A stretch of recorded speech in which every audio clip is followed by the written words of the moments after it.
Hey, welcome back to the Disney Plus Everyday Challenge, and today we have Oliver and Company. Yesterday I said it was a dog movie. Well, I was technically right. It's centered on a cat. I'm just so used, but it's mostly dogs.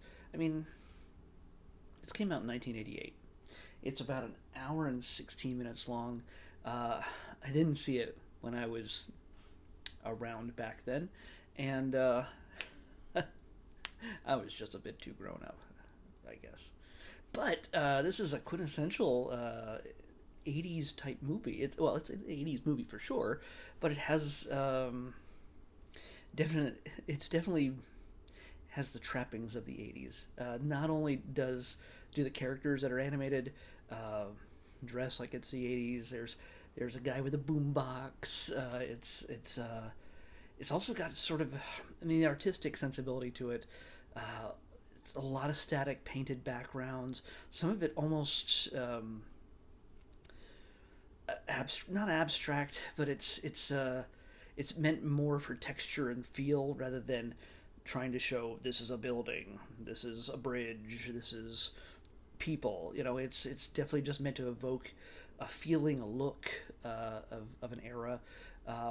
Despite the fact that this is, if you can't figure it out already, a take on the classic Charles Dickens tale, Oliver Twist. Now, there are characters, obviously Oliver. There's Dodger, the Artful Dodger, Fagin. These are all names that you'd recognize from the Oliver Twist classic from the 19th century, like 1837, 38. He put this out as a serialized story. This is this shares with that the basic concept of an orphaned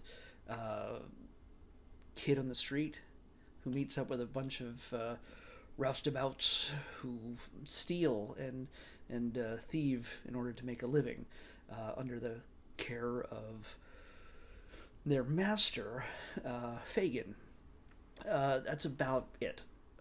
Story character wise, it doesn't get any more similar to the original Oliver story than that. But it's no less fun.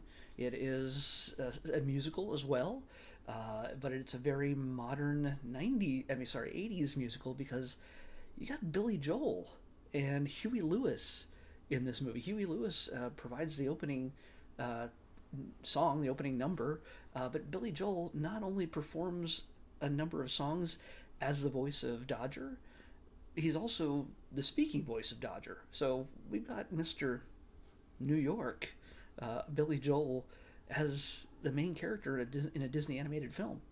So that's kind of neat. I mean, it drips New York, so it's makes sense to have a guy with a very New York voice in this film.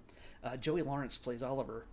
Whoa, I don't know if he was really, this is really his original kid voice, or if he had grown up and they made it smaller. I have no idea. More than likely, he's still very much a little kid in this thing. I can't remember how old he is.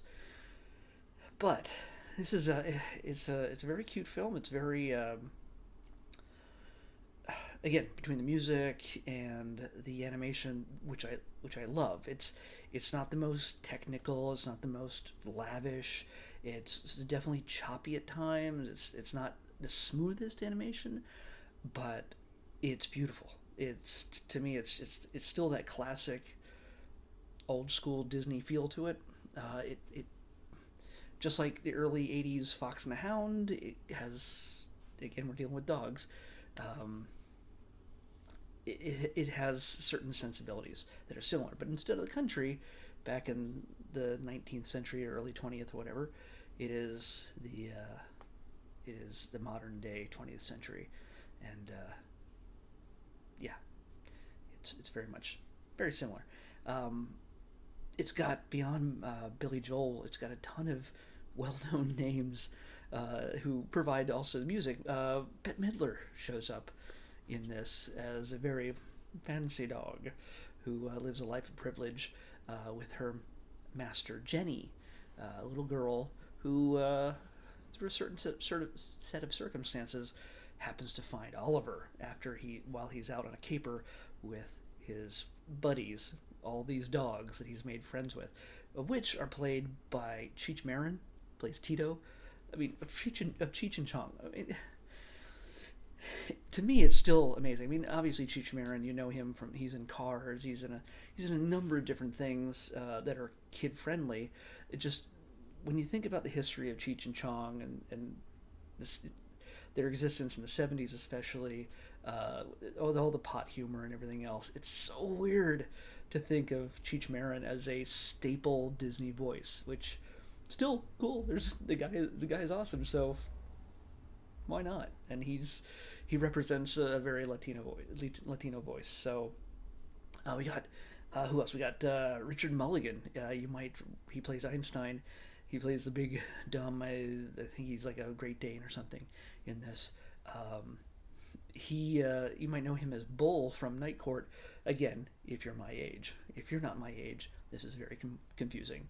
But he played a very intimidating, large, bald-headed man in Night Court. So, the comedy from the '80s. Dom DeLuise plays Fagin. Dom DeLuise, you'll know him from a bunch of different things. Cannonball Run is one of my favorites, but he's one of the buddies of Burt Reynolds from back in the day. But he has his own history of credits, and including in Disney as well. He did. Doesn't matter. But Dom DeLuise plays Fagin.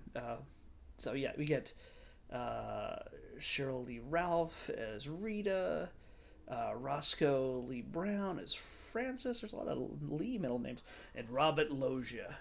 Robert Loggia plays Sykes, which is a name that's similar to a character's name in Oliver Twist, but not the same character. He is pretty much a loan shark mobster type guy.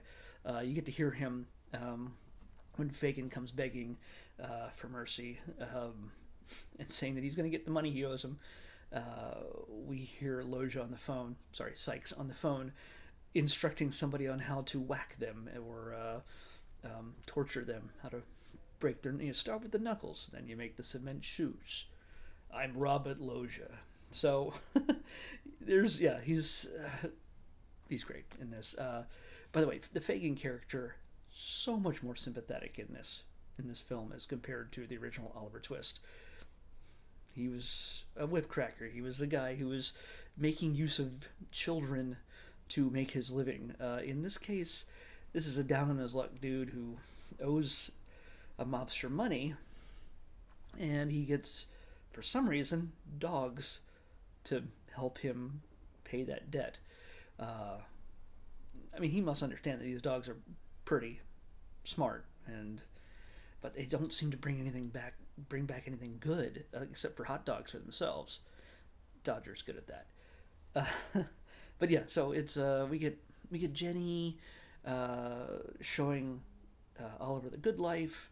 The dogs thinks he's been kidnapped, and there's a little bit of struggle between those two worlds, not only with that, but also with Fagin and Sykes. So we get a number of different little conflicts in here that build toward a resolution that I'm not going to give away. But it's going to be happily ever after for everybody, as far as I can tell. I think this is the kind of movie that would have lent itself nicely to a sequel, if there isn't one.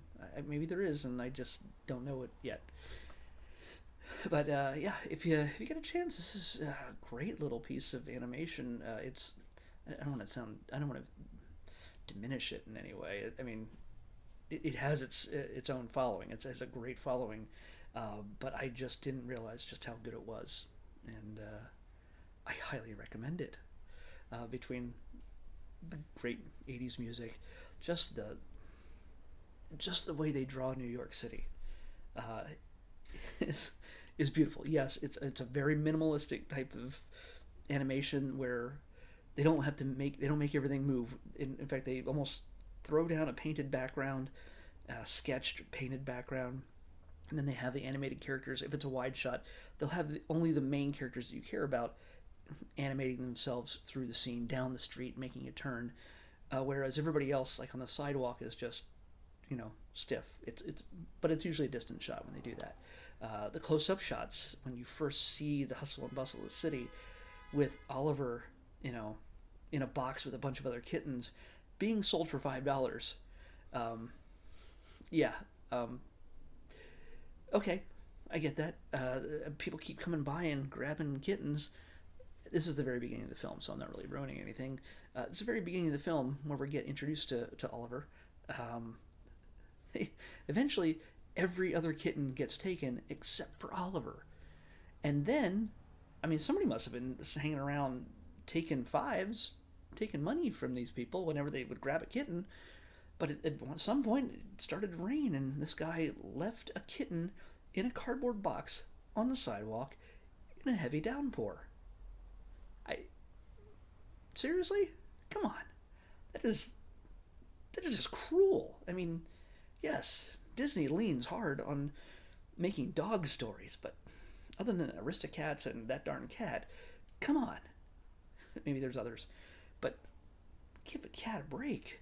Come on, that's just the saddest thing. And thank God the box. I mean, the box got so wet that it just broke apart, and he almost drowned. And he had to fend for himself until Dodger came along. And who'd think you'd find help from a dog?